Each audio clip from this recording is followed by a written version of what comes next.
നെല്ല് സംഭരണവുമായി ബന്ധപ്പെട്ട് വലിയൊരു പ്രതിസന്ധിയിലൂടെയാണ് പാലക്കാട്ടെ നെൽകർഷകർ ഉൾപ്പെടെ കടക്കുന്നത്. ഏതായാലും ഇപ്പോൾ അതിന് വലിയ ഒരു പരിഹാരം എന്നോളമാണ് ഇപ്പോൾ പാലക്കാട് ആലത്തൂരിൽ കേരളത്തിൽ തന്നെ ആദ്യമായി ഒരു സഹകരണ സ്ഥാപനം, സഹകരണ ബാങ്ക് നെല്ല് സംഭരണം ഏറ്റെടുത്ത് നടത്താനുള്ള ഒരു തീരുമാനത്തിലേക്ക് കടക്കുന്നത്. ആലത്തൂർ സഹകരണ ബാങ്കിൻ്റെ നേതൃത്വത്തിലാണ് അല്ലേ? ഏതായാലും ആലത്തൂർ MLA ഉൾപ്പെടെയുള്ള ആളുകൾ നമുക്കൊപ്പം ചേരുന്നുണ്ട്. അവരുടെ എല്ലാം ഒരു നേതൃത്വത്തിലാണ് ഇത്തരത്തിലൊരു പ്രവൃത്തിയിലേക്ക് കടക്കുന്നത്. എങ്ങനെയാണ് ഇപ്പോൾ നമ്മൾ ഈ പദ്ധതി എങ്ങനെ വിഭാവനം ചെയ്യുന്നത്? ഈ പദ്ധതി ഞങ്ങൾ ആവിഷ്കരിച്ചത് ആലത്തൂരിലെ സമഗ്ര കാർഷിക പദ്ധതിയായ നിറയുടെ ഭാഗമായിട്ടുള്ള ആലോചനയിലാണ്. അത് ഞങ്ങൾ അഭ്യർത്ഥന മുന്നോട്ട് വെച്ചപ്പോൾ ആലത്തൂർ സർവീസ് ബാങ്ക് അതിന് തയ്യാറായി. കേന്ദ്ര സർക്കാർ നൽകുന്ന തറവിലയേക്കാളും കൂടിയ വിലയ്ക്കെടുക്കാൻ തയ്യാറായി എന്ന് മാത്രമല്ല, സ്പോട്ടിൽ പണം കൊടുക്കുകയാണ്. ഇന്നിപ്പോൾ രുക്മിണിയമ്മയുടെ നെല്ല് ഇവിടെ അളന്നു, വിവിധ കർഷകരുടെ നെല്ല് നടന്നുകൊണ്ടിരിക്കുകയാണ്. ഇന്ന് തന്നെ അവർക്ക് പണം കൊടുക്കും. 1 കിലോ നെല്ലിന് 24 രൂപ 50 പൈസ വെച്ച് വിതരണം ചെയ്യുകയാണ്. അത് വലിയ ആശ്വാസമാണ്. 18 രൂപയ്ക്ക് 1 കിലോ നെല്ല് കൊടുത്ത കർഷകൻ ഇപ്പോൾ ഈ കൂട്ടത്തിൽ നിൽക്കുന്നുണ്ട്. ഇങ്ങനെ നിരവധി കർഷകർ നമ്മുടെ നാട്ടിലുണ്ട്. കേന്ദ്ര സർക്കാരിൻ്റെ നിബന്ധനയാണ് ഏറ്റവും പ്രധാനപ്പെട്ട തടസ്സം. 100 കിലോ നെല്ല് അളന്നാൽ 68 കിലോ അരി റേഷൻ കടയിൽ എത്തിച്ചു കൊടുത്താൽ മാത്രമാണ് കേന്ദ്ര സർക്കാർ പണം തരുള്ളൂ.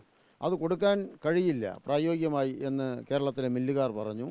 സംസ്ഥാന സർക്കാർ മില്ലുകാർക്ക് അനുകൂലമായ നിയമനിർമ്മാണത്തിന് പരിശ്രമിച്ചു.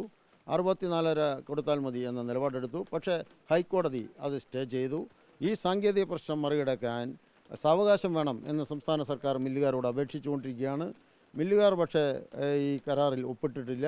ഈ സന്ദർഭത്തിലാണ് ആലത്തൂർ അസംബ്ലി മണ്ഡലത്തിൽ പ്രത്യേകിച്ചും പാലക്കാട് ജില്ലയിലെ ഏതു കർഷകൻ്റെയും നെല്ല് സംഭരിക്കാനുള്ള ഉത്തരവാദിത്വം ഞങ്ങൾ ഏറ്റെടുക്കും എന്ന് പ്രഖ്യാപിച്ചത്.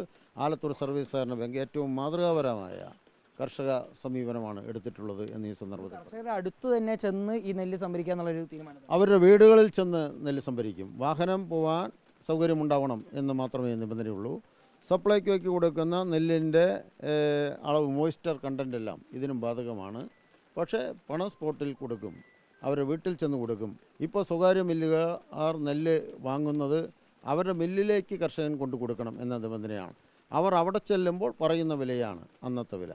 അതിൽ വ്യത്യസ്തമായി മുൻകൂട്ടി വില ഉയർന്ന സാഹചര്യത്തിലാണ് ഇത്തരത്തിലൊരു തീരുമാനത്തിലേക്ക് കടക്കാൻ. തീർച്ചയായും പരാതികൾ ഉയർന്ന സാഹചര്യത്തിലാണ്. എൻ്റെ അയൽവാസിയുടെ കഥ ഞാൻ പറഞ്ഞു. ആലത്തൂർ ഒരുപാട് ആലത്തൂർ താലൂക്കിൽ പാലക്കാട് ജില്ലയിലെ കിഴക്കൻ മേഖല പരിപൂർണമായി നെൽകർഷകരുടെ മേഖലയാണ്.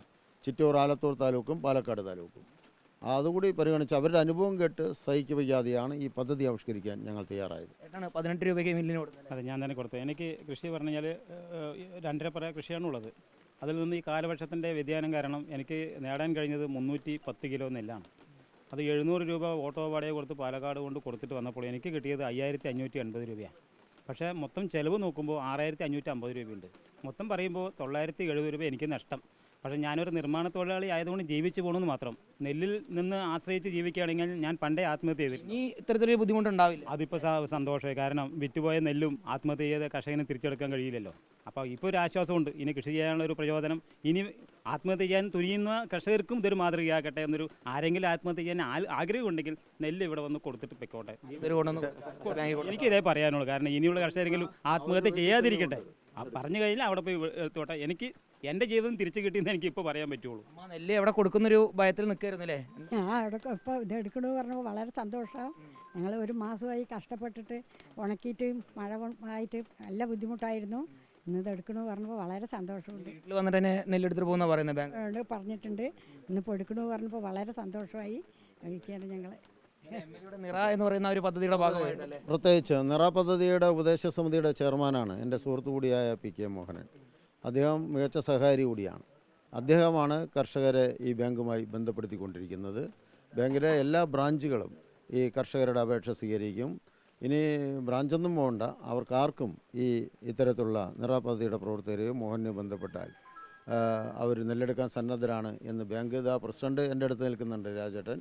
പഞ്ചായത്ത് പ്രസിഡന്റ് ഇവിടെയുണ്ട്, സഹകരണ വകുപ്പിൻ്റെ AR ഉണ്ട്. എല്ലാവരും ഒന്നിച്ചു ചേർന്നുകൊണ്ടാണ് ഈ പദ്ധതി ആവിഷ്കരിച്ചത്. സംഭരണത്തിനും കാത്തു നിൽക്കേണ്ട, സംഭരണ തുകയ്ക്ക് വേണ്ടി ഒന്നും കാത്തു നിൽക്കേണ്ട. ഇപ്പോൾ 9:30 അളന്ന നെല്ലിൻ്റെ പണം 10 മണിക്ക് ഇന്ന് കൊടുക്കുകയാണ്. അതാണ് ഇവിടുത്തെ പദ്ധതി. എന്തായാലും കർഷകർ വലിയ രീതിയിലുള്ള പ്രതിസന്ധിയാണ് നേരിട്ടിരുന്നത് ഈ സംഭരണവുമായി ബന്ധപ്പെട്ട്. ഇനി സംഭരണം വൈകുകയുമില്ല, അതിൻ്റെ തുക കിട്ടുന്നതിലും വൈകൽ ഉണ്ടാവുകയില്ല. അതിനുള്ളൊരു പരിഹാര മാർഗ്ഗമായാണ് ഇപ്പോൾ ആലത്തൂർ സർവീസ് സഹകരണ ബാങ്ക് ഈ നെല്ല് കർഷകരുടെ വീടുകളിലേക്ക് തന്നെ എത്തി നേരിട്ട് ശേഖരിച്ച് പിന്നീട് അവർക്ക് ഉടൻ തന്നെ പൈസ നൽകുന്ന ഈ ഒരു പുതിയ പദ്ധതിക്ക് തുടക്കമിട്ടിരിക്കുന്നത് വലിയൊരു അനുഗ്രഹം എന്നുള്ളതാണ് പാലക്കാട്ടെ നെൽകർഷകർ പറയുന്നത്. Reporter Iqbal Arkal, reporter Palakkad.